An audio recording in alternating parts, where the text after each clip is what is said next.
Voilà, bonjour à tous. Merci d'être venus. Je vais rapidement commencer par quelques remerciements.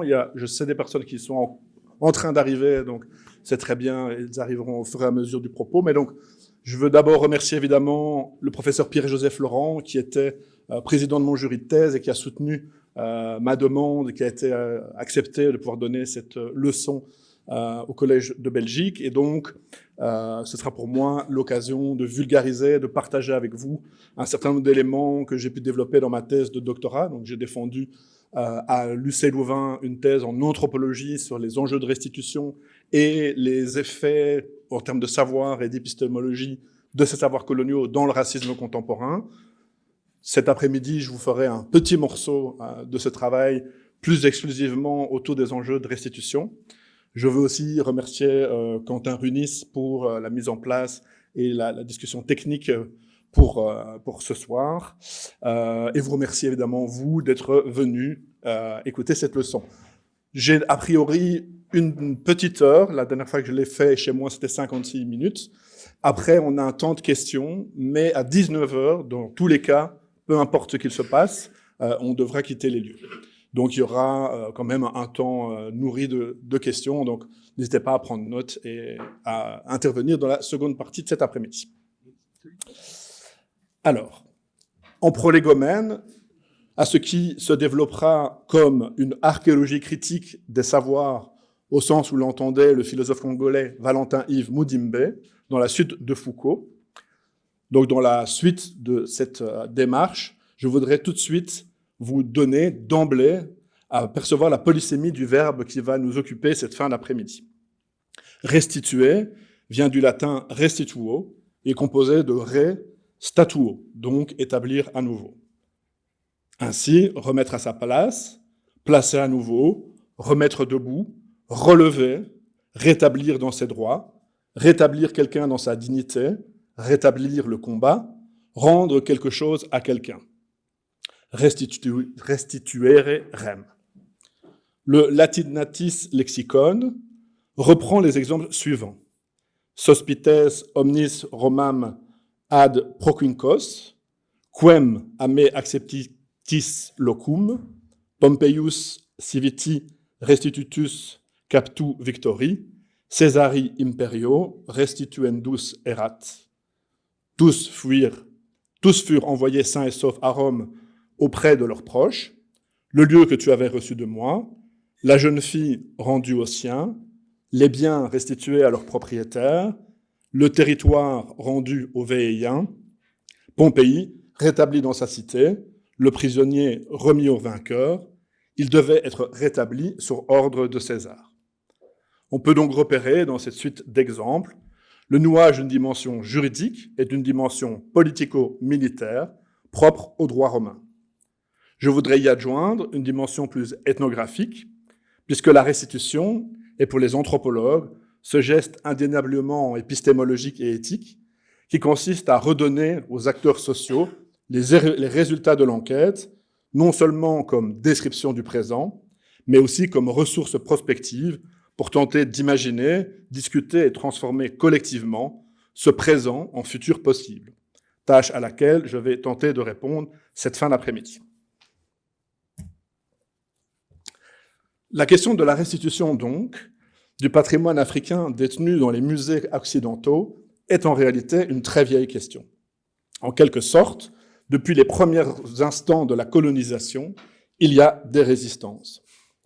Mais si cette question de la restitution fait retour dans notre présent, cette question, à chaque fois, se pose de façon différente. Elle fait retour, cette question, chaque fois qu'il y a une crise dans les formes de la colonialité. Il importe donc d'être attentif aux formes contemporaines de ce retour, car elles nous disent quelque chose d'important sur notre présent et sur ce qui s'avance déjà à l'horizon comme une nouvelle phase de colonialisme. Au chapitre des pratiques décoloniales, je placerai volontiers ce geste, savoir ramener la puanteur et les mauvaises manières des morts sur la scène du présent futur. Leur parfum irritant qui remplit les narines et les poumons, comme l'écrit Olivier Marbeuf. Déplier d'un point de vue ethnographique la question de la restitution, c'est alors commencer à répondre à cette question. En quels temps coloniaux vivons-nous? La mise à mort qui va nous occuper cette fin d'après-midi est celle de Lusinga Inua Ngombe, le nom propre par lequel la question de la restitution est revenue en 2018 dans les suites du rapport Savoie et en amont de la réouverture du musée de Tervuren, fermé pour moderniser ses infrastructures de conservation. Lusinga fut assassiné le 4 décembre 1884 sur les rives du lac Tanganyika par un militaire belge du nom de Emil Storms, dont la statue, ici sur la diapositive, a longtemps trôné à 450 mètres d'ici, au square d'Emmaüs, avant d'être retiré, plus ou moins discrètement, à la suite du mouvement Black Lives Matter. Le parfum irritant qui remplit les narines et les poumons, que nous allons ramener sur la scène du présent-futur, sera pour nous cet après-midi celui des caves de la bibliothèque coloniale, dans lesquelles la trace infâme du souvenir de Lusinga fut conservée jusqu'à nous. Je veux tout de suite avertir que les associations que vous ferez peut-être avec notre actualité la plus brûlante, tout au long de cette leçon, ne seront pas forcément fortuites. Elles seront en quelque sorte les images dialectiques que produit la démarche généalogique. Il me faut, avant de rentrer dans le vif de la leçon, rapidement vous donner quelques repères sur les âges précédents de la restitution, car si cette question ne cesse de faire retour, elle ne revient jamais, même à elle-même. S'il y a bien un différend, un tort, un contentieux, une mésentente coloniale dans notre présent, c'est bien parce que ce qu'il s'agit de rendre et à qui rendre ce quelque chose est en tant que tel l'objet d'une controverse, d'un conflit politique de longue durée. D'abord, il faut dire que les collectifs autochtones ne se sont pas laissés déposséder d'artefacts rituels vitaux sans résistance ni réclamation. L'exemple bien connu est celui d'une Kissin Konde volée au roi de Boma, par le roi de Boma, Nekuko, par Alexandre Delcommune, fin du XIXe siècle, lors d'une expédition de conquête menée pour le compte de la Compagnie du Congo pour le commerce. À la suite du refus par les rois de Boma de payer un impôt colonial réclamé par Delcommune, celui-ci a lancé une expédition punitive. Les villageois seront contraints de devoir fuir et d'abandonner le Nkissin Konde, qui sera alors pillé par les hommes de Delcommune. Il fit ensuite brûler la résidence de Nekuko, qui dut payer un tribut de guerre.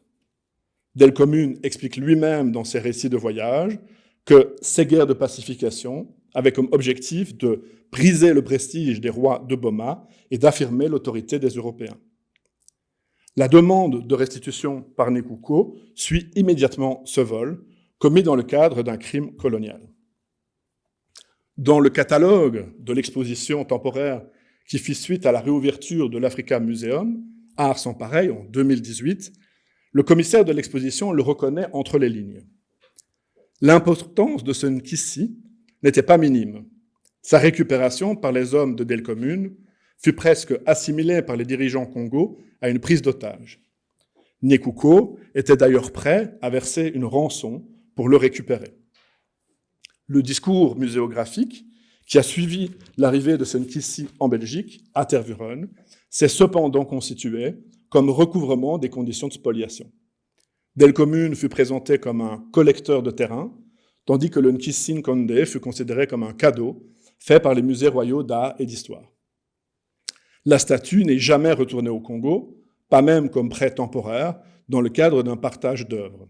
Au contraire, à la suite de la demande de restitution formulée par Mobutu à l'ONU en 1973, aucune exposition temporaire n'a plus exposé le Nkissin Konde par crainte de nourrir les exigences congolaises de rapatriement du patrimoine national.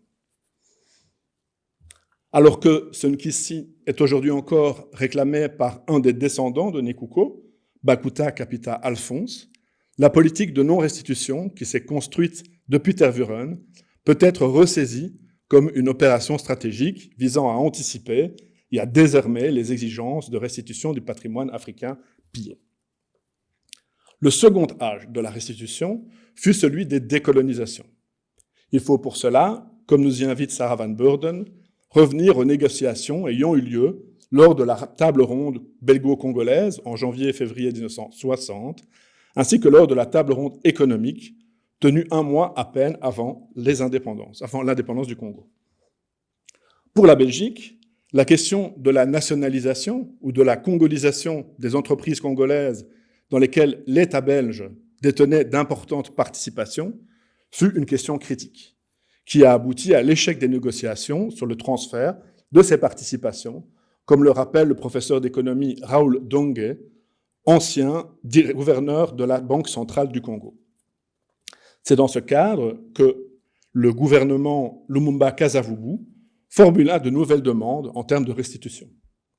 On peut en retrouver la trace dans la revue Notre Congo, qui est un périodique de l'Association des Bas-Congo, en 1956, ainsi qu'en avril 1960, et qui met directement en cause la légitimité de la propriété des collections du Musée royal du Congo belge.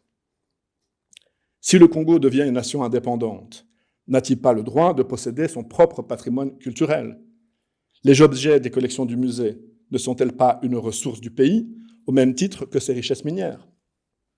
La question de la restitution du patrimoine congolais se pose désormais, dans la conjoncture 1956-1960, comme une question de souveraineté, depuis le cahier des doléances congolaises sur la restitution des ressources économiques. Malgré les tentatives du gouvernement belge d'exclure les demandes congolaises de restitution culturelle des négociations sur l'indépendance, celles-ci sont devenues une partie intégrante du contentieux. Des documents internes à la diplomatie belge indiquent que le gouvernement de l'époque était parfaitement conscient de la base juridique des demandes et a mis au point une stratégie avant les tables rondes pour que cette question ne soit pas abordée. Le troisième âge des restitutions vient dans les années 1970-1980 réouvrir cette question du contentieux belgo-congolais exacerbée après la table ronde économique. Après des négociations insatisfaisantes avec la Belgique en 1966 au sujet de la propriété de l'Union minière du Haut-Katanga, la ressource économique la plus précieuse du pays, Mobutu décida de nationaliser la société. Fondée à l'époque de Léopold II, elle était une société à charte et la plus grande société du pays, exploitant le cuivre, le cobalt, l'étain, le zinc et surtout l'uranium. L'Union minière ayant fourni l'uranium pour le projet Manhattan à la fin de la Seconde Guerre mondiale. L'Union minière étant devenue en grande partie un holding belge, cette nationalisation mit donc un coup d'arrêt brutal à la politique belge de coopération post-coloniale. Mobutu remit alors sur la table la question de la restitution culturelle à l'occasion de l'exposition Art of the Congo, organisée conjointement par le Musée royal d'Afrique centrale et le Walker Art Center de Minneapolis.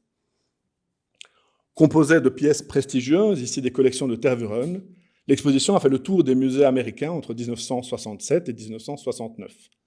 Lucien Cahen, directeur du musée de Tervuren de 1958 à 1977, va dans ce contexte élaborer une stratégie préventive postcoloniale qui vise une nouvelle fois à défaire les exigences en matière de restitution et à les réinscrire dans un contexte de coopération et d'aide au développement. Pour Cahen, il fallait alors à tout prix éviter l'usage du terme restitution, car son utilisation impliquerait de facto, et donc à un moment donné ou l'autre de jure, la reconnaissance de la légitimité de l'interprétation congolaise du colonialisme belge en tant que système d'exploitation. C'est alors à travers un don, sans titre de propriété, de 200 pièces, qui faisaient partie de l'exposition Art of the Congo, des pièces dont la plupart étaient des doubles.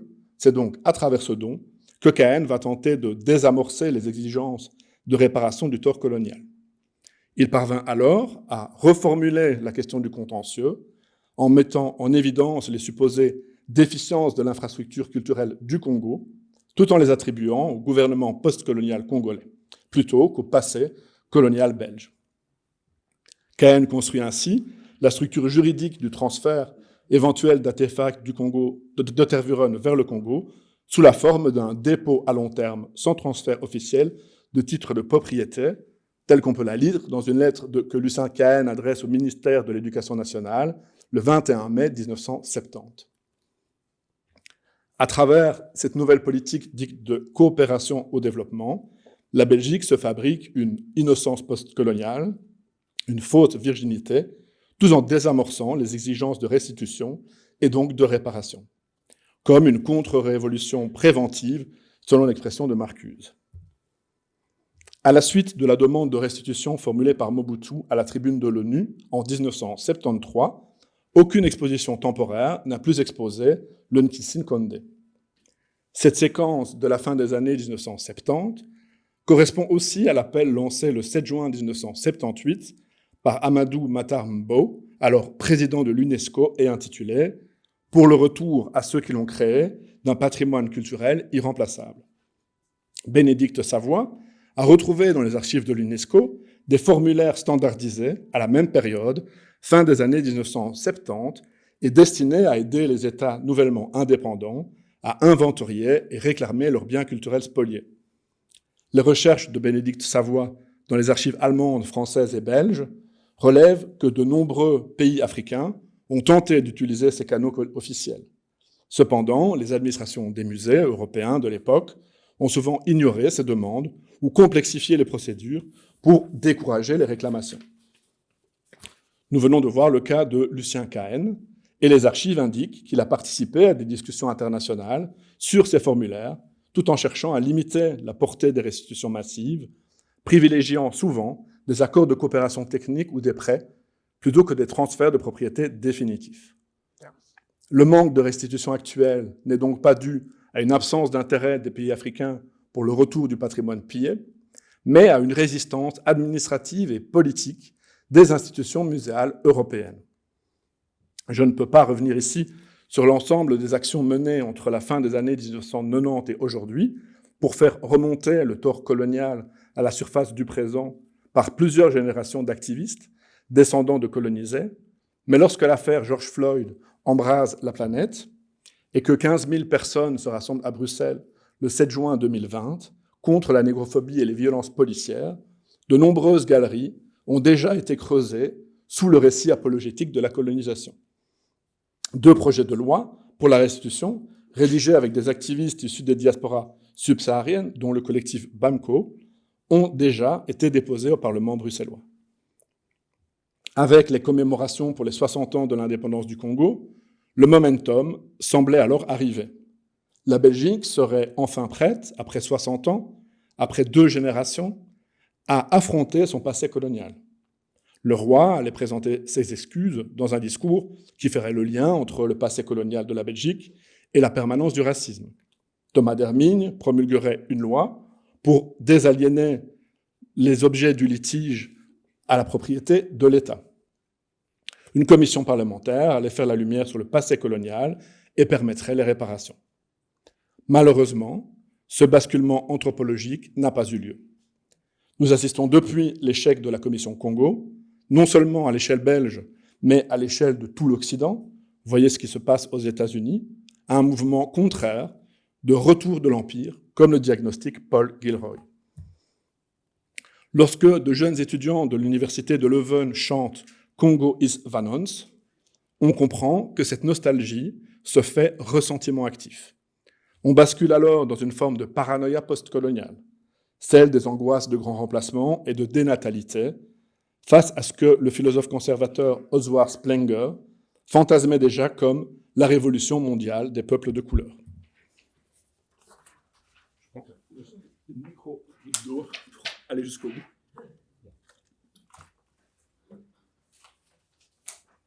Alors, on parle beaucoup aujourd'hui, autour des enjeux de restitution du patrimoine africain retenu dans les musées européens, de recherche de provenance. La signification philosophique de cette recherche échappe cependant la plupart du temps au sens. Tout se passe alors comme si ce temps de la recherche de provenance venait suspendre, diluer, retarder, voire ajourner toute politique de réparation, toute exigence de restitution. Je vous propose alors d'entendre provenance en une autre dimension. Je me tourne pour ce faire vers le terme allemand de Herkunft, tel que le conceptualise Nietzsche dans La généalogie de la morale. À la différence d'une quête de l'origine, Ursprung, la recherche de la Herkunft nietzschéenne, écrit Foucault, ne tend pas à redécouvrir une communauté originaire, une communauté source, comme on le dit souvent dans les débats patrimoniaux post-coloniaux, où le présent trouverait son sol de naissance. Elle tend au contraire à dissocier le présent et à retrouver au-dessous de la conscience unitaire qu'il essaye de se donner de lui-même les marques de tous les éléments hétérogènes qui s'enchevêtrent en lui. Plutôt que de résoudre le passé colonial et d'essayer d'annuler le temps, la recherche de la Herkunft permet en réalité de retrouver un ensemble de failles, de fissures et de couches hétérogènes. Restituer, ça n'est pas réparer le crime, au sens où on pourrait l'annuler, c'est au contraire retrouver les différentes couches par lesquelles, d'une certaine façon, le crime court toujours et sollicite encore aujourd'hui notre responsabilité. La restitution, entendue en un sens nietzschéen, complétée et relancée par Foucault et Mudimbe, ne résout donc rien. Au contraire, elle vient problématiser et déstabiliser. Elle fait vaciller. Elle menace de l'intérieur l'héritage colonial comme historiographie du fait accompli. Elle ne clôture donc rien, elle ouvre. Nous allons donc remonter l'histoire d'un crime colonial qui a eu lieu au Tanganyika, au Congo, le 4 décembre 1884, à Rebrousse-Poil, à la manière de l'ange de l'histoire du tableau de Paul Klee. Le généalogiste, comme l'ange, regarde vers le passé. Il empile couche sur couche, ruine sur ruine. Il voudrait s'arrêter, réveiller les morts, réparer ce qui a été brisé, écrit Benjamin dans la thèse 9 de cette thèse sur le concept d'histoire, mais une tempête s'est prise dans ses ailes et le pousse irrémédiablement vers l'avenir. Et en effet, remonter les traces d'un crime qui dure toujours, articuler le passé, ce n'est pas tenter de le connaître tel qu'il a été effectivement, mais bien plutôt essayer de s'emparer de ses souvenirs tels qu'ils surgissent fulgurants dans un instant de danger. À l'aide d'une bibliographie d'artefacts, nous allons tenter de faire sentir comment, à travers différentes opérations de transfert, de déplacement, d'empilement, de requalification, la violence d'un crime colonial commis à la fin du XIXe siècle s'est trouvée prolongée, rejouée et reconvertie pour demeurer encore active et subjectivante. Aussi violent que fut le colonialisme, et qu'il l'est toujours, ou qu'il est en train de le redevenir, le pouvoir colonial fut à la fois brutal, sans limite et hors du droit, et en même temps méticuleux, calculé, discipliné et codé. Ce massacre du 4 décembre 1884, nous en trouvons la trace dans les carnets de Storms, dans des mots lisses comme la pierre. Une vie infime, devenue cendre dans les quelques phrases qui l'ont abattu. Le premier coup de fusil qui part est adressé à Luzinga qui tombe, mortellement blessé. Il dit qu'il est mourant, mais au moment que la dernière syllabe expire sur ses lèvres, il a la tête tranchée, qui est promenée sur une lance, pendant que l'attaque générale se produit dans le village. C'est un pêle-mêle indescriptible. La plupart des Rouga-Grouga, de Luzinga, voyant leur chef tué, ne cherchent même pas à défendre leur demeure. D'autres se défendent sur place. Le feu se déclare sur tous les points du village. Tout ce qui est encore libre cherche à se sauver. 3 autres villages ont le même sort. Vers midi, il n'existe plus de toute la puissance de Luzinga que 4 monceaux de cendres. Grande quantité de vivres sont aux mains de mes guerriers et un repas est pris sur le champ de bataille, dont les frais sont fournis par la dépouille du vaincu. 50 à 60 hommes ont trouvé la mort sur le champ de bataille, 125 personnes sont tombées entre nos mains. Tout ce qui a échappé aux flammes est devenu le butin de nos guerriers. Journal du lieutenant Emil Storms, commandant de la 4e expédition africaine sur la côte orientale, 4 décembre 1884, page 90. Quelques jours plus tard, le 9 décembre 1884, Storms écrit dans son carnet « Je fais apporter la tête de Luzinga au milieu du cercle. Je dis, voilà l'homme que vous craigniez hier. Cet homme est mort, parce qu'il a cherché à détruire la contrée et parce qu'il a menti à l'homme blanc. Cette expédition punitive va terroriser les populations locales et provoquer ce que cherche Storms, de nouveaux actes de soumission, comme celui signé le 15 décembre 1884 et que Storms qualifie alors, à la suite de cet acte de soumission, de plus grand chef du Marungu. Nous allons à présent suivre la bibliographie post-mortem du crâne de Lusinga, ainsi que de 2 statuettes céphalomorphes ancestrales qui furent pillées comme trophées de guerre par les hommes de ce même Storms au moment de ce massacre. Nous allons restituer, au sens ethnographique, 3 régimes discursifs différents dans lesquels les restes du massacre de 1884 ont été enrôlés. Il s'agit donc du crâne de Lusinga, qui se trouve aujourd'hui détenu dans une boîte à l'Institut des sciences naturelles à Ixelles, et de 2 statuettes ancestrales dites céphalomorphes, enregistrées et répertoriées comme Ficus mucoso et Erythrina abyssinca, et qui se trouvent au Musée royal d'Afrique centrale.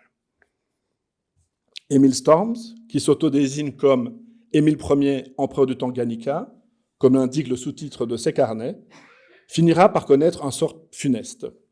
Les alliances nouées à la suite de l'assassinat de Lusinga, dans la précipitation coloniale qui précède la conférence de Berlin, finiront par se retourner contre Storms. Son fort de Mpala sera incendié et il devra rentrer en Belgique. Dans ses malles, il emporte une importante collection d'objets ethnographiques et d'histoires naturelles, ainsi que des crânes et autres restes humains destinés à l'étude anthropologique de la race noire. Certains de ces crânes étaient des trophées de guerre, comme celui de Lusinga. Les portes fétiches, pillées lors du massacre de 1884, comme la statue Lusinga, orneront d'abord le musée privé de Émile Storms à son domicile, situé chaussée d'Ixelles. En 1930, à la suite de sa mort, ses collections seront cédées par sa veuve au musée de Tervuren. On peut d'emblée remarquer un double régime d'exposition inversé. Alors que les statuettes céphalomorphes seront en quelque sorte surexposées, connaissant différents registres de valorisation, les crânes et ossements seront quant à eux cachés au public, avec une conscience claire du risque de polémique et de questions sur les contextes d'acquisition, et ce, d'autant plus que le projet colonial était hautement controversé après les publications de George Washington Williams, Roger Casement et Edmond Morel dès 1890. Bien que cachées au public, les collections d'anthropologie physique étaient consultables pour étude par les scientifiques dans le palais des colonies à Tervuren. Parmi les militaires qui prirent part aux opérations de conquête léopoldiennes, quelques officiers reçurent l'ordre ou prirent l'initiative d'établir des collections ethnographiques et anthropométriques. Émile Storms, Alphonse Van Gele, Henri-Auguste de Bruyne, Charles Lemaire et Théodore Mazuy.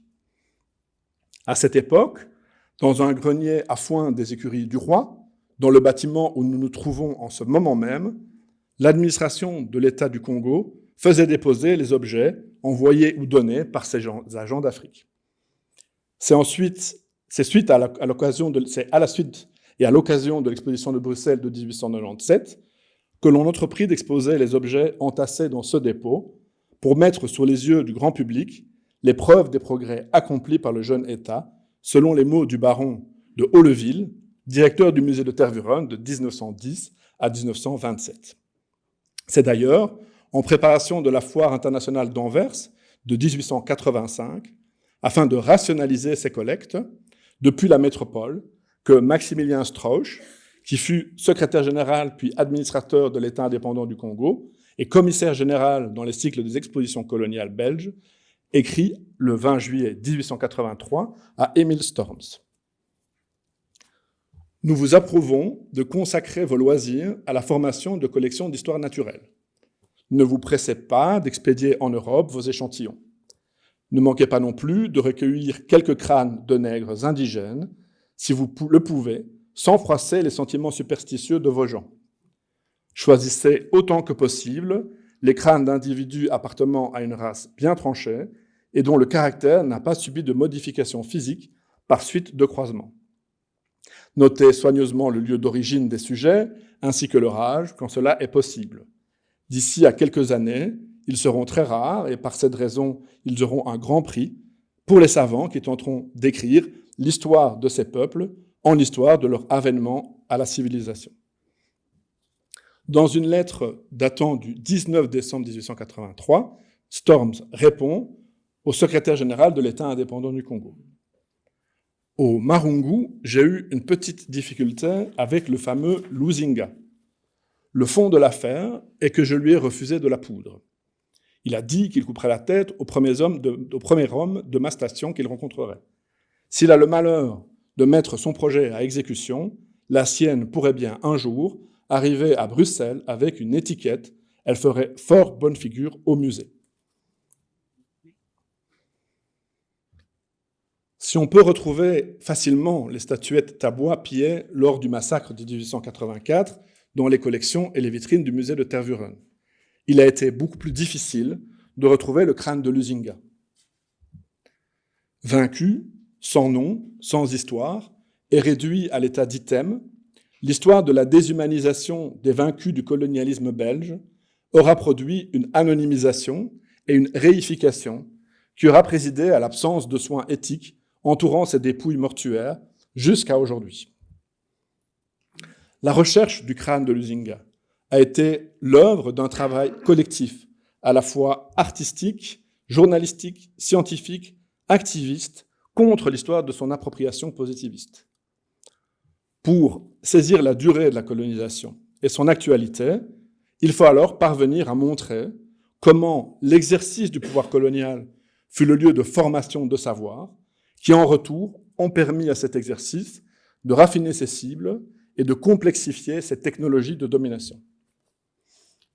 C'est ainsi que nous retrouvons, au cœur de la bibliothèque du colonialisme belge, un exposé anthropométrique réalisé par Émile Houzet, médecin et anthropologue belge, qui étudia l'anthropologie à Paris sous la direction de Léonce Manouvrier, un exposé qu'il réalise devant la Société d'anthropologie de Bruxelles sur le crâne de Luzinga, en date du 3 mai 1886. La théorie de la civilisation, à la fois monogéniste et raciste, qu'utilise Houzet pour décrire le crâne de Luzinga, s'appuie sur la théorie de l'évolution régressive.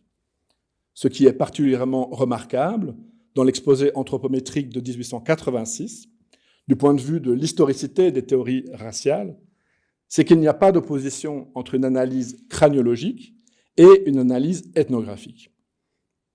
Houzet utilise les descriptions ethnographiques restituées dans le carnet de Storms pour compléter ses mesures sur le caractère ficétoïde du crâne de Luzinga. Cela signifie donc qu'ici, il n'y a ni passage ni rupture épistémologique entre un premier racisme biologique supposé plus brutal et souvent dit pré-scientifique et un second racisme culturel censé être plus subtil. Les deux dimensions se trouvent d'emblée agencées dans une même organisation de régime de différence racialisée au sein d'une structure évolutive. La lettre que Strauch écrit à Storms le 20 juillet 1883, et d'où nous avons lu un extrait un peu plus tôt, indique également une justification de la colonisation en tant qu'opération de sauvegarde et de régénération des races congolaises, ethnographiée par Storms comme tombée en décadence sous l'influence régressive de l'esclavagisme arabe, de la polygamie et de l'anthropophagie, au nom d'anciens royaumes cafres. Une sorte de résurrection muséale des peuples contemporaine de l'invention des premiers musées patrimoniaux, comme l'écrit Mohamed Amer Méziane. Un second élément du compte-rendu de l'exposé de 1886, qui nous semble important de retenir, est une discussion qui va avoir lieu au sein de la Société d'anthropologie de Bruxelles et qui aura lieu à l'issue de l'exposé de Houzet, et qui, à propos de la question de la dite sensibilité des Congolais, concerne la théorie de l'hypoesthésie, c'est-à-dire la diminution de la sensibilité que l'on retrouve également chez Lombroso pour expliquer l'insensibilité morale typique des criminels nés, dans les considérations liées au tatouage chez les populations indigènes de Emile Storms, mais aussi dans la théorie de l'hystérie chez Charcot. C'est encore cette tradition de l'hypoesthésie que retrouve Fanon en 1952 dans la formulation d'un syndrome méditerranéen par l'école d'Alger de la psychiatrie française. Cette discussion nous retient car elle récapitule, elle aussi, cette hiérarchisation raciale évolutive. En effet, au sein d'une racialisation impérialiste, négrophobe et misogyne de la sensibilité, l'homme blanc, bourgeois, citoyen des villes impériales et éduqué, y est situé comme échantillon majoritaire.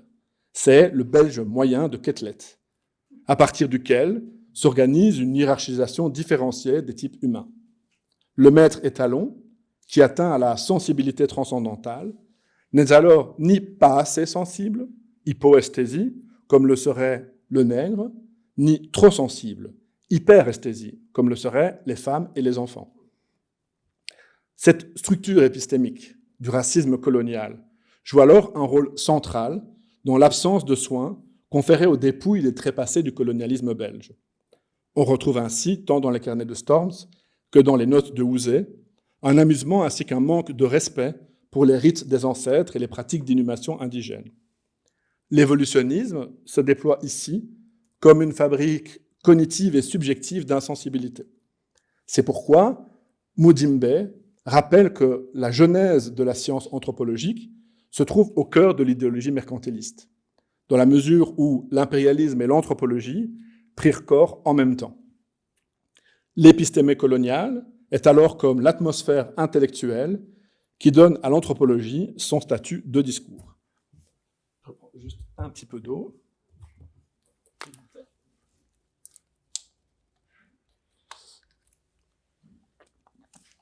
Alors,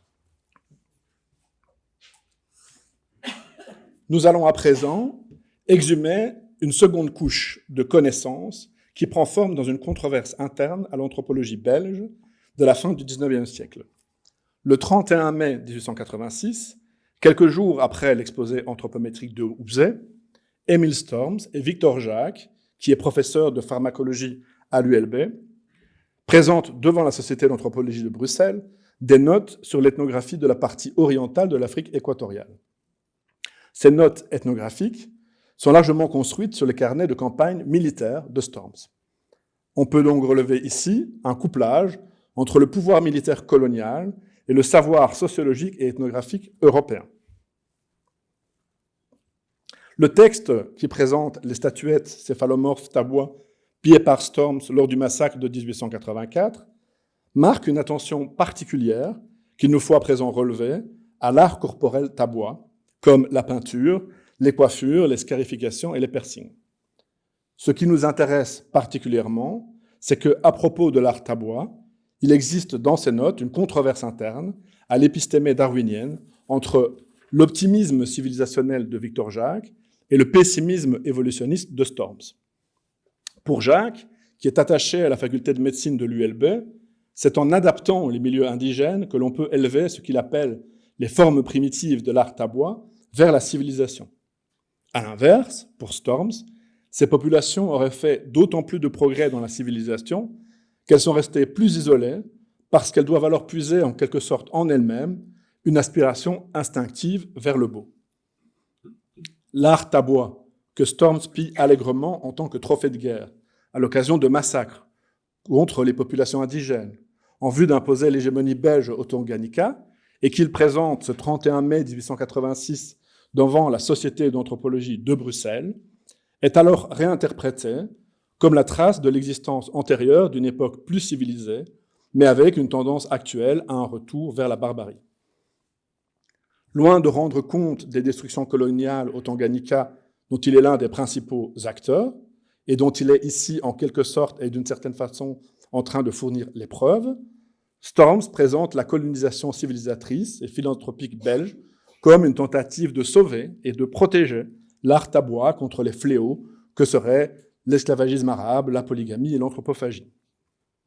Cette tension entre l'optimisme civilisationnel de Jacques et le pessimisme de Storms ne représente pas le passage entre un premier colonialisme plus direct et assimilationniste vers un second colonialisme plus indirect et plus respectueux des mœurs indigènes.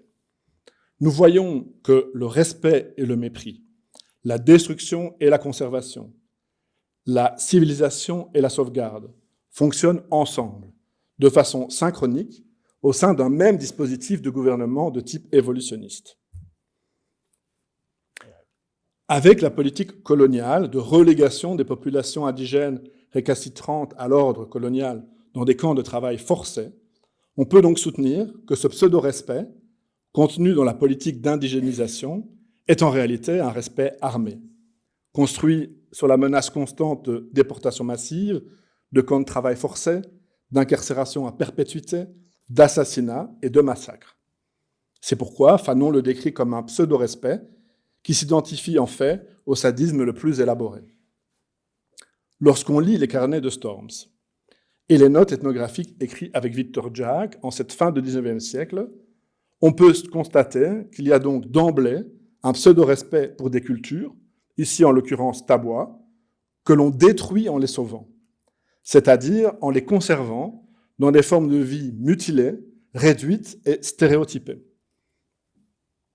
On voit donc aussi comment la violence brutale du colonialisme belge, comment le massacre, ici celui de 1884, se trouve converti en une forme de gouvernementalité, de défense et de sauvegarde des modes de vie indigènes. L'extrême violence se trouve ainsi logée au cœur même des politiques dites de défense sociale. C'est pourquoi, à la suite de Mudimbe relisant Foucault, on peut parler d'une épistémé coloniale. En effet, il s'agit bien ici d'une unité mobile, mouvante et en recomposition, dans ses polarités historiques, qui se répondent les unes les autres comme une succession de solutions d'un même problème, dans des conjonctures elles-mêmes en tension et en mouvement. L'épistémé, écrit Foucault, ce n'est pas une forme de connaissance ou un type de rationalité qui, traversant les sciences les plus diverses, manifesterait l'unité souveraine d'un sujet, d'un esprit ou d'une époque, c'est l'ensemble des relations qu'on peut découvrir pour une époque donnée entre les sciences quand on les analyse au niveau de leur régularité discursive. Nous sommes donc en train d'exhumer les formes historiques de la colonialité belge du savoir à travers une ethnographie des traces archéologiques de l'assassinat de Lusinga dans la bibliothèque coloniale belge. Cela nous permet de restituer différents régimes de discours. Nous allons à présent nous intéresser à une transformation qui se produit au tournant des années 1930-1950, au moment de l'intégration des statuettes céphalomorphes lors de leur arrivée au musée de Tervuren, après la mort de Emil Storms. Dans un premier temps, elles sont inscrites en tant que art tabois, au sein d'une classification ethnique qui vise à incruster dans la conscience métropolitaine les divisions géographico-administratives de l'apartheid colonial au Congo. La fixation des populations indigènes sur le principe « une tribu, un territoire, un style » se traduit au sein de la scénographie de Tervuren par une fixation artefactuelle sur le principe « une tribu, une vitrine ». L'établissement du gouvernement colonial au Congo se prolonge donc ainsi au musée par la production de notices et de cartels.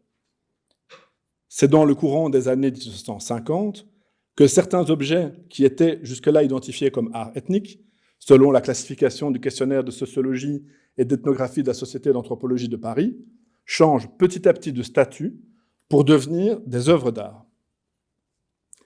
Dans les années 1930, Bruxelles s'affirme déjà comme un centre mondial du commerce de l'art nègre. Émerge alors l'idée d'authenticité, mais aussi de forme pure, c'est-à-dire libre de toute influence extérieure. On en trouve déjà, comme nous l'avons vu, les articulations de ce néo-primitivisme dans les écrits de Emil Storms lui-même. Il existe ainsi un lien historique, ethnographiable, entre les massacres coloniaux, la conservation patrimoniale et la valorisation des artefacts pillés dans le cadre de ces crimes. C'est la raison pour laquelle nous parlons à propos des statuettes céphalomorphes tabois pillées par Storms, des fruits étranges du massacre du 4 décembre 1884, en référence à la chanson interprétée par Billie Holiday, pour bien faire sentir ce que Frank Wilderson, Saidia Hartman ou Orlando Patterson appellent la fongibilité. Cette esthétisation des artefacts sera encore renforcée dans les présentations orientées art qui virent le jour après l'indépendance du Congo. La catégorie de chef-d'œuvre peut alors être restituée comme un syndrome typique des musées ethnographiques post-coloniaux qui ont trouvé plus facile de continuer à éblouir leur public avec leurs trésors pillés sur le fond d'une esthétique ethnocentrique à prétention universelle. Or, présenter les fruits étranges du massacre colonial de 1884, ici à gauche de l'écran, comme un travail de l'art, implique l'oubli volontaire des conditions qui ont présidé à leur appropriation violente. La primitivité des formes tabois fera l'objet, dans les années 1950 jusqu'aux années 2000, d'une production discursive abondante. Chaque nouvelle exposition internationale, chaque apparition dans un catalogue d'exposition, augmentant la valeur oratique des œuvres, valeur qui se trouve inextricablement liée à l'accroissement secondaire du prix sur leur marché de l'art. Pour conclure et ramasser notre propos, nous allons nous intéresser à la vente par Christie's pour 2 913 750 € d'un masque tabois dit Muzangwe en 2018. Plus spécifiquement, nous allons nous intéresser au catalogue de vente produit pour l'occasion et intitulé « Un chef-d'œuvre de l'art tabois », sous-titré « Quintessence de la beauté, une icône de l'art tabois ». Pour fabriquer l'authenticité de la pièce, qui fait le pédigré de l'œuvre, qui la transforme à son tour en actif culturel, le catalogue s'appuie sur les notes ethnographiques de Emil Storms, et plus précisément encore, sur les réflexions sur les coiffes et les scarifications qui étaient au cœur des débats au sein de la Société d'anthropologie de Bruxelles sur l'hypoesthésie. Pour conférer au masque dit Muzangwe son aura d'icône, le catalogue reprend les réflexions de Storms sur la charge magique et la sexualité débordante des rituels de fécondité tabois. Nous voyons donc ici, au cœur d'une opération de valorisation strictement marchande, comment les thèses pessimistes que développe Storms à propos de l'isolement esthétique tabois servent, dans un catalogue Christie's, à produire la survalorisation secondaire de la facture du masque Muzangwe. Pour ce faire, le catalogue insiste sur le fait que ces sculpteurs tabois surent se différencier pour développer un langage plastique entièrement à eux. Les savoirs coloniaux ethnographiques produits à la fin du XIXe siècle se trouvent ainsi réagencés en 2018 dans un processus visant à produire de la survaleur. Les massacres et l'enclavement des tabois, dus à l'apartheid belge au Congo, dans la région du Tanganyika, organisent alors ce que nous pourrions appeler un transbord sans sujet, constitutif de ce qu'Achille Mbembe nomme un puits au fantasme. La prise en compte des stéréotypes négrophobes dégradants, tels que le formule un Émile Houzé dans sa description anthropométrique du crâne de Lusinga, ne peut dès lors plus se faire sans la restitution de la construction d'un désir négrophilique des formes tabois sur le marché de l'art africain. La fongibilité des formes tabois étant alors ce qui est produit comme consommable et consumable en tant que fruit étrange. En exhumant les différentes couches épistémiques qui nous séparent du massacre de 1884, nous pouvons repérer un processus historique par lequel la vie des Congolais, et singulièrement pour celle qui nous occupe aujourd'hui, celle de Lusinga, est transformée et convertie en source d'amusement, de jouissance et de distraction pour les sociétés civiles européennes, jusque dans les affres de leurs souffrances les plus insupportables. Nous proposons donc d'appeler blanchiment des massacres coloniaux ce processus. Devenir blanc, ou le rester, n'est donc plus une donnée de nature, mais bien l'effet d'opération de pouvoir qu'il faut pouvoir historiciser. La blanchité est ainsi non pas une tare, mais l'effet, sur le plan subjectif, à la fois en termes d'insensibilité et de consommation de fruits étranges du massacre de 1884, de relations de savoir-pouvoir qui ont précisément constitué le blanchiment de ces violences coloniales. Si le crime de 1884 se trouve en partie dissous et par là rendu impensable, c'est d'abord parce qu'il s'est trouvé converti en savoir positiviste, anthropométrie, ethnologie, muséologie. À travers la vente par Christie's d'un masque tabois en 2018, nous pouvons montrer comment, dans ces opérations de déplacement, d'empilement et de reconversion, le crime court toujours et se reconduit. Face au risque d'extinction pénale, comme nous le connaissons avec l'affaire Lumumba par exemple. Le crime de blanchiment ne se prescrit jamais. Il se répète à chaque acte de gestion du dit avantage patrimonial. Le concept juridico-politique de blanchiment que nous proposons ici nous permet alors, sur le plan de la restitution ethnographique, de penser les différents réseaux de responsabilité, depuis les opérations de conquête militaire au processus de valorisation scientifique, muséaux et marchands ultérieurs, en passant par les pillages. Ainsi, l'accumulation coloniale n'est en rien primitive. Elle est continuée, prolongée, rejouée, transformée dans différents actes d'expropriation et d'appropriation que l'on peut restituer dans chacune de leurs strates. Ce qui était considéré comme un événement originel, Ursprung, se rejoue en réalité à travers les formes du savoir et du pouvoir colonial. Nous comprenons que l'acte de restituer, dans toute sa polysémie, est à la fois plus et autre chose qu'un simple transfert d'objets. Avec la notion de blanchiment, nous proposons alors une anthropologie de la réparation qui instruise un droit de la restitution, qui puisse prendre en charge les différentes lésions, les pratiques de déshumanisation, les modes de gouvernement, les dispositifs de savoir, les formes de valorisation capitaliste, jusqu'à la performativité actuelle du racisme. Un droit davantage tourné vers les relations que vers la propriété. La transformation des fruits étranges d'un massacre en actif culturel n'est possible, comme nous l'avons restitué, qu'au prix d'une série continuée d'abstractions réelles, qui se construisent sur une sédimentation historique de savoir, de dispositifs de pouvoir et d'opérations de traduction. Cette tempête, dans laquelle les ailes du généalogiste se trouvent prises et qui le poussent inévitablement vers l'avenir, n'est-ce pas alors cette contre-révolution de la propriété en cours sous le poids du capital financier tardif et ses valeurs refuges, accompagnée de son cortège d'inflation, de spéculation, de guerre, de destruction, de spoliation et de nouvelles colonisations. Cette opération de valorisation de l'art à bois, dont nous avons remonté plusieurs couches, semble alors indiquer que l'abstraction suppose tout un système épistémologique.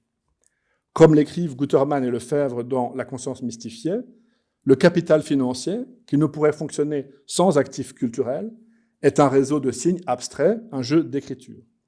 Mais ce jeu abstrait s'appuie lui-même sur toute une machine économique et sociale, tout un système juridique, tout un énorme appareil de violence.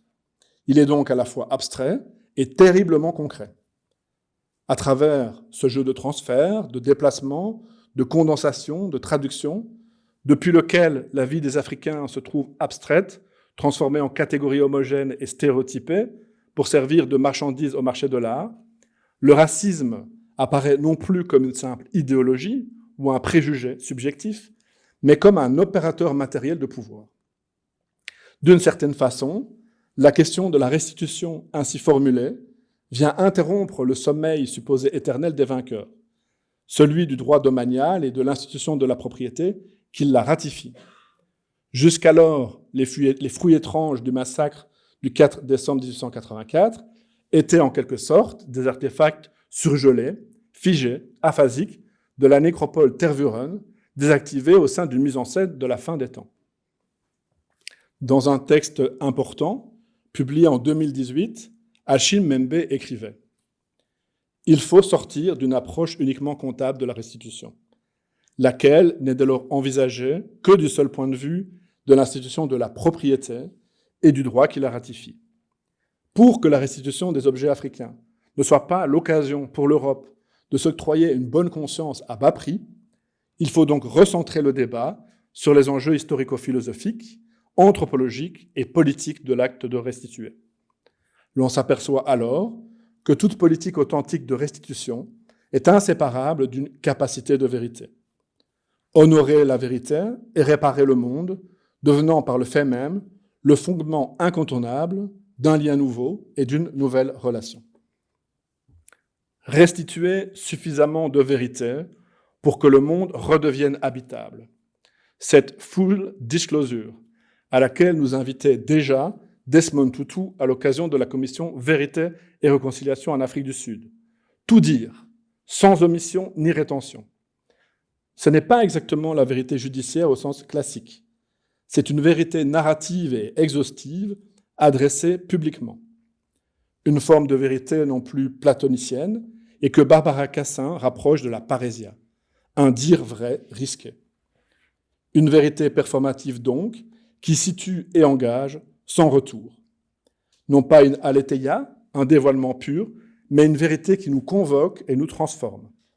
Une pratique de la vérité qui se situe un peu en deçà du pénal et de l'historique au sens strict, donc sur un plan irrémédiablement politique. Merci pour la qualité de votre écoute.